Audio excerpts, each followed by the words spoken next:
So the next mock draft we're going to take and do today is my 2025 Los Angeles Rams mock draft. Now, congratulations to the Rams. They're a very good team that I did not see get into the playoffs, and they did the dang thing this year, man. So salute to them. I'm going to share my mock draft picks right now on the screen. And look, they're in an interesting spot because they don't have a lot of draft picks. Them picks actually kind of caught up with them. So that way they don't, I chose these people so that way they don't F themselves in the draft. If they stick to a script similar to this, I think they can be very successful. Now, obviously they do need a quarterback. I don't have a quarterback in here.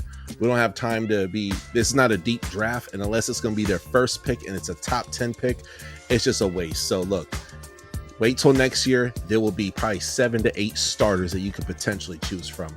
But let's get on into it now. Last year, they were 23rd in total offense and 17th in total defense. Okay. Very much a middle of the road team that does a lot of little things right. Okay. And they're able to pull off a lot of wins. Let's kick it off.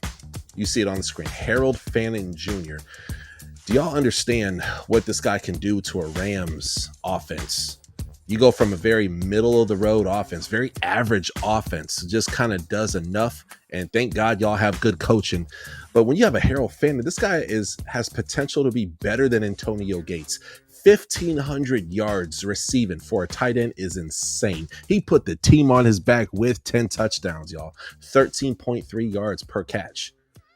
And honestly, I would not be shocked. He could potentially go in the top 10. But if he does take and slide to where the Rams are going to be picking at, I think the Rams should take and snag him at 26. The only thing he doesn't have going for him is he played at Bowling Green.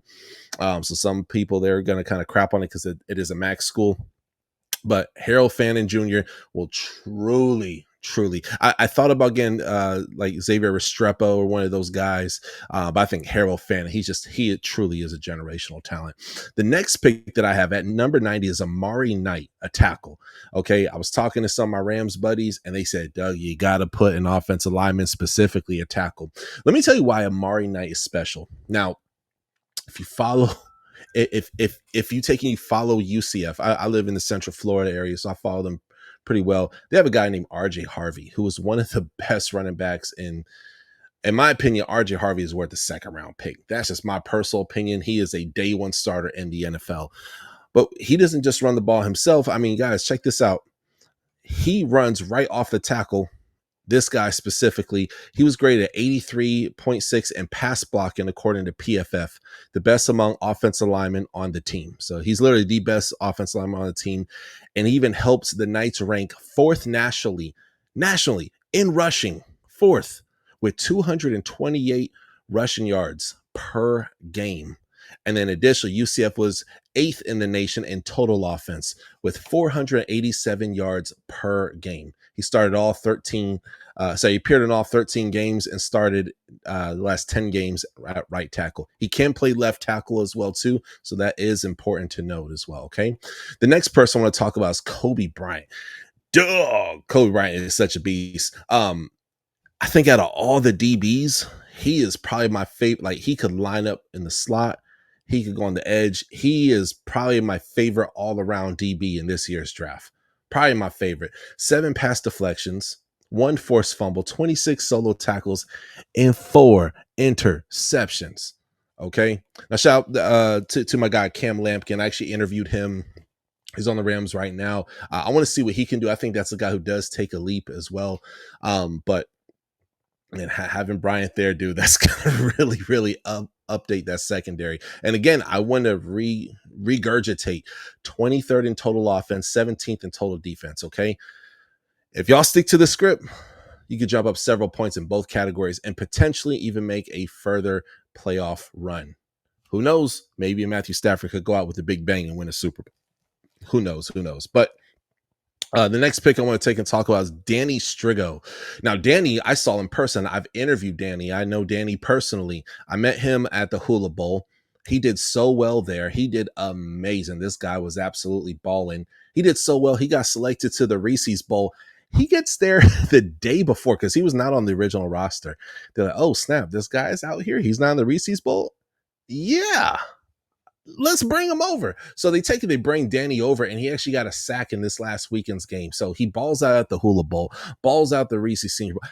This guy is a dog, DAWG, man, a true Minnesota Golden Gopher, and he is a golden pick in this year's draft. So Danny Strigo is a beast. He's one of my favorites. The next guy I want to talk about, and again, it's another receiver. Obviously, Harold Fannin is a tight end, but is Efton Chisholm. Efton is, bro, this guy is a beast. He is, I want to say, the all-time leading receiver in Eastern Washington history. This dude is an absolute beast, clean route running. I personally have him as my top 5, maybe even top 4, top 3 best wide receiver in this year's NFL draft. Okay, he's coming from Eastern Washington, but man, don't let that fool you. This guy, his stats are off the chart. An absolute crisp route runner. I love watching him this past weekend in the bowl games, and this is a guy I want to see at the next level. I think he's even worth a second round pick. And if he has a big pro day, that's going to be a cherry on top, because he was eating up all the competition this past weekend, man. So that guy would absolutely ball out. The next guy I want to take and talk about is another guy I've interviewed, and that's Dorian Mousey. Okay, can you picture Dorian Mousey? He is a linebacker. Okay, I'm gonna read his stats off to you. So 50 solo tackles, that's amazing. 2.5 sacks, 1 forced fumble. He led Auburn in tackles, so he is the defensive leader on that team. So he's a proven guy. Can you picture him there with Omar Speights? Oh my goodness.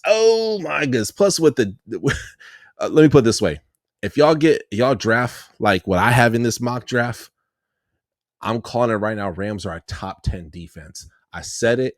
Keep the timestamp. Go into your phone. Put a reminder. Okay. And then when we're 3/4 of the season, come back to this mock draft and tell me that I'm right.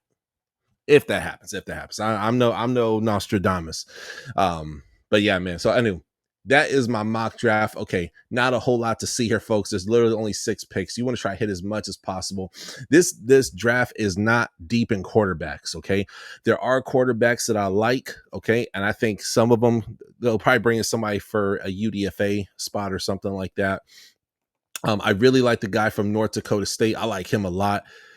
Cam Miller, I believe his name is. That's the guy. He had 4 interceptions, over 30 touchdowns. He can make plays with his legs, but is a very solid pocket quarterback. And I love his deep ball and deep ball accuracy because he's come from North Dakota State.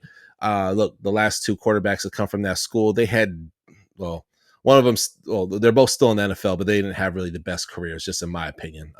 Obviously, Carson Wentz, he had an amazing freaking year when he first started in that injury, and he just kind of was never the same guy again. But sometimes NFL scouts, they're going to take a look at that, and they're going to say, oh, well, they're going to have a huge hunch about giving someone the benefit of doubt. They're coming from a school like that. So he has kind of a few things against him, but he did take and win that division. And the dude, Cam Miller, is a dog. So I almost wanted to pick my last pick, but next year's draft, y'all, 2026, there's going to be like 7 to 8 guys. Okay. So if you need a quarterback, you can pretty much plug up your spot and have a guy that you can mold and develop, kind of thing. So anywho, that is my thoughts. Y'all let me know your thoughts. I want to hear you guys, the people, Touchdown Nation, got to say. Last year I did my Rams mock draft. I got like 5,000 or 6,000 views. You guys outpouring support, loved it. This is not the last mock draft for the Rams I'm going to do. So comment below on how you would have made this different, how much this one sucks, or maybe how much you like it, or maybe it's okay. Give me a grade, and I'll see y'all next time. God bless you. See you the next time on the Touchdown with Doug Smith. Peace.